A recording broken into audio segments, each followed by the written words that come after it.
Millions of basketball fans thought they knew where the WNBA was headed, until one powerful owner made comments that shook the league to its core. Now everyone's wondering who's truly in control and whether one rising superstar might actually hold all the cards. Ready for a story that will change how you see the WNBA forever? Let's get started. Caitlin Clark is no ordinary athlete. Before she ever played a professional game, her influence was already a tidal wave in women's basketball. Some even said she'd single-handedly transformed the WNBA. When Time magazine named her Athlete of the Year, it felt like an overdue recognition for a player who had shattered viewing records and ignited fresh excitement in the sport. But that wasn't the whole story. Not everyone cheered. Washington Mystics owner Sheila Johnson publicly critiqued Time magazine's decision, insisting the honor should have gone to the entire WNBA rather than one emerging star. Coming from a respected figure who helped shape the league, these remarks were anything but casual. They landed like a thunderbolt, sparking immediate conversations, debates, and even accusations of an ulterior motive. In basketball circles, Clark is more than a sharpshooting guard. She's a phenomenon. She racked up triple-doubles in college, put her teams on the national radar, and elevated TV ratings in every game she touched. The idea that she could single-handedly boost revenue in the WNBA seemed less like hype and more like hard truth. Yet for Johnson, it apparently made sense to minimize this individual shine in favor of collective recognition. At the heart of this tension is a question bigger than any one game. Can the WNBA thrive on the power of individual superstars, or does it need to protect a notion of total league unity at all costs? Fans sensed something deeper was at play, especially when Johnson's criticism collided with the reality of what Clark actually brought to the league. As you'll soon see, the facts didn't quite align with the Mystics owner's public stance. When Sheila Johnson spoke to the media, she didn't mince words. She questioned why a single player, Caitlin Clark, should grace the cover of Time magazine, rather than the WNBA as a whole. She argued that countless other talented athletes were putting in the same effort, deserving of equal spotlight. But then things took a heavier turn when she hinted there might be a racial undertone in the lavish praise Clark was receiving. That subtle shift changed the conversation overnight. Suddenly, it wasn't just about whether Clark had earned the award fair and square. It became a broader debate about media bias, league representation, and a long history of certain players feeling overlooked. Viewers who had originally celebrated Clark's success started questioning the dynamic behind it. Was there an inherent bias in who the media deemed worthy of such accolades? Yet, right as the chatter escalated, Clark herself took a road that few predicted. She didn't accuse Johnson of overstepping. She didn't feed into the controversy. Instead, she acknowledged how the league thrives on all its talent and expressed that any recognition she'd received was rooted in her own journey, not a desire to overshadow anyone else. This response endeared her to fans even more. But for many, Johnson's statements came off as less about uniting the league and more about dividing it. She insisted the entire WNBA had earned the right to be recognized, but critics wondered if her real aim was to block the spotlight from shining on one new star. It was a narrative that gained even more steam when the numbers behind Clark's real impact started to emerge. Here's where data speaks louder than any interview. The Caitlin Clark effect is not some vague marketing pitch, it's measurable. WNBA attendance for her games shot through the roof. Merchandise sales featuring her jersey reportedly soared by over 1,000% in certain stretches. And wherever her team traveled, local arenas saw a sudden boost in revenue. By the time Clark suited up for the Indiana Fever, ticket demand soared so high that some venues scrambled to find ways to accommodate the influx of new fans. She not only drew existing WNBA enthusiasts but also roped in curious newcomers, people who had rarely, if ever, watched a women's basketball game. For the Washington Mystics specifically, the contrast was particularly glaring. Regular matchups against teams without high-profile superstars often struggled to fill half the seats. In stark contrast, games featuring the Indiana Fever sold out or neared capacity in record time. The jump from a few thousand fans to tens of thousands wasn't a gentle rise. It was more like a rocket launch. This undeniable spike put Johnson in a tight spot. On one hand, she publicly dismissed the idea that Clark's star power alone could elevate the league. On the other, the facts were too big to ignore. Fans were left asking, if Clark is so crucial in generating revenue, how could anyone claim her individual recognition was unjustified? But that wasn't the only wrinkle in this story. Another star player soon made headlines, and Johnson's reaction, or lack thereof, would raise even more eyebrows, forcing everyone to question the sincerity of her initial outcry. Enter A'ja Wilson, a standout in the WNBA, who received one of Time magazine's prestigious Women of the Year honors. This accolade was every bit as individual as Clark's Athlete of the Year title. Yet when it was bestowed upon Wilson, Sheila Johnson was silent. No public criticism. No warning that focusing on a single player would stir resentment. Not a whisper about the entire league deserving the spotlight.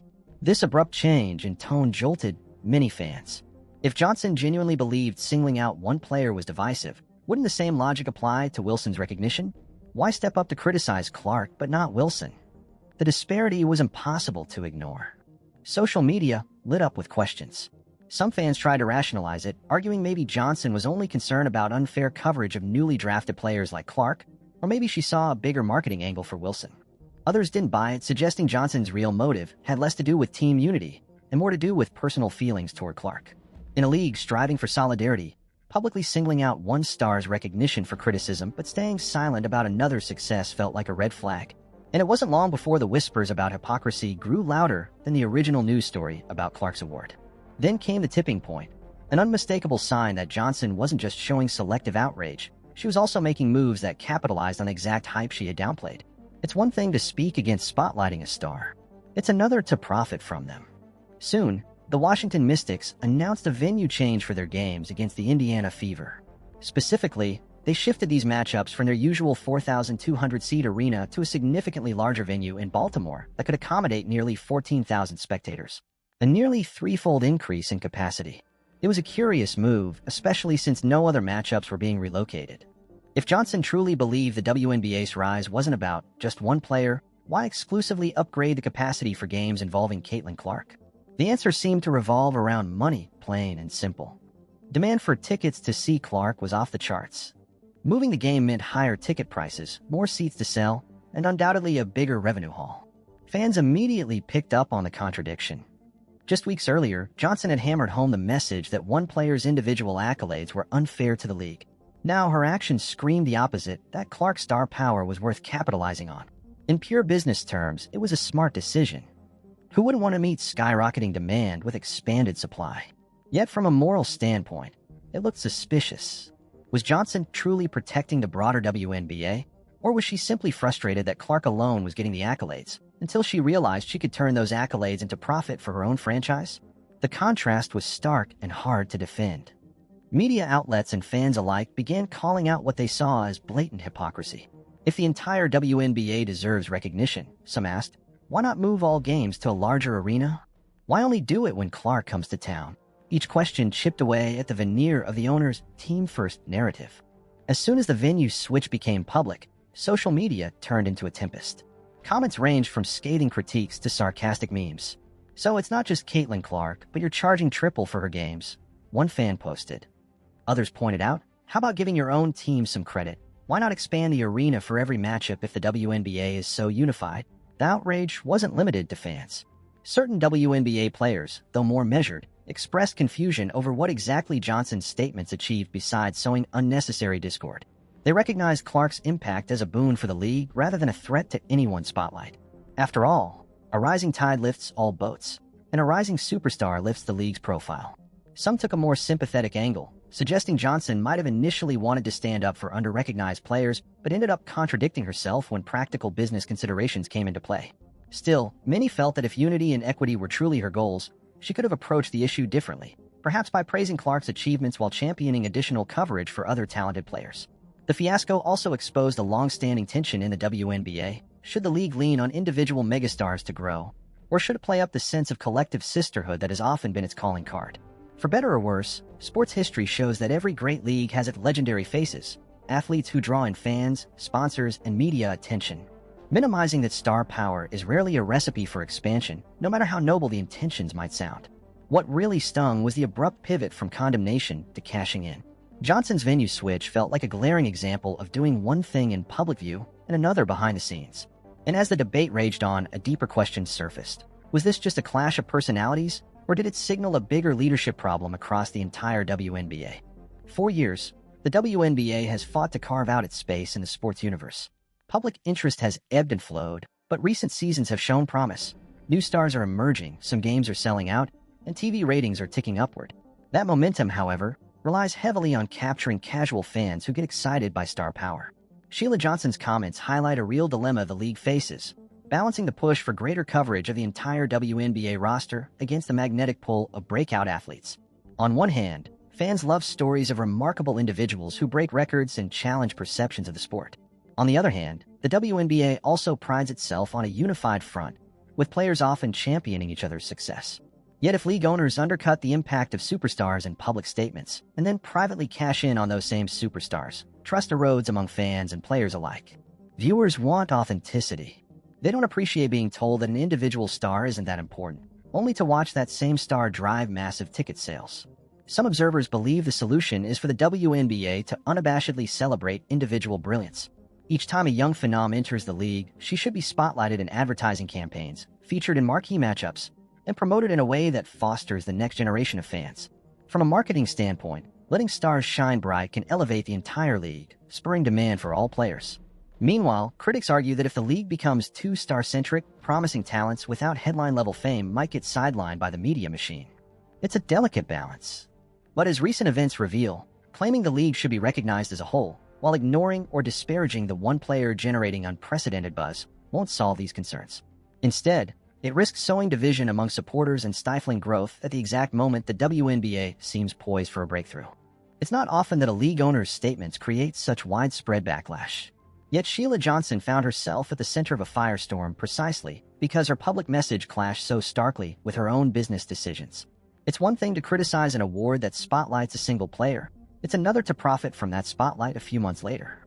For observers, it paints a picture of a league in flux, torn between wanting to champion every athlete and needing that one shining star to generate massive fan interest. The WNBA's future depends on reconciling those impulses. If owners keep downplaying the role of superstars while benefiting from them, fans are bound to feel misled, and the league risks stagnation. Clark's response, gracious, unbothered, and focused on mutual respect, stood in stark contrast. Her perspective underscores how individual success can live harmoniously with a team-oriented approach. Meanwhile, A'ja Wilson's recognition shows that celebrating one player doesn't have to overshadow others. When fans see these stars supporting each other, it creates a wave of excitement. Rivalries become must-watch TV, and admiration extends to every athlete who can hold her own on the court. Ultimately, that synergy can propel the WNBA to new heights of popularity and revenue. But to get there, the league's leadership must choose consistency over contradiction. Sidelining a star's impact in words while leveraging it in practice can undermine credibility in the long run. If the WNBA wants to compete with other major sports markets, it will need to unify behind its top talents, encouraging new fans to invest emotionally and financially. The Washington Mystics owner's public remarks and subsequent venues switch epitomize a dilemma facing women's basketball. Should the spotlight be shared equally among all players, or is it acceptable, even necessary, to highlight the few who can draw record-breaking crowds? There may not be an easy answer, but one thing is clear. Undermining a star's achievements while profiting from her draw is a recipe for controversy and fractured trust. In many ways, this entire saga reveals a league at a crossroads. The WNBA can either lean into the star power that players like Caitlin Clark bring or try, perhaps in vain, to keep the spotlight equally distributed. The numbers and the fans seem to favor the former. If used wisely, an individual superstar's influence can become a rising tide that lifts every teammate around her. What do you think? Are individual accolades and massive hype the key to propelling women's basketball onto a larger stage, or should the WNBA focus more on a collective approach? Let these questions stay with you as the league evolves, and keep your eyes on how owners and players navigate the next big wave of controversy.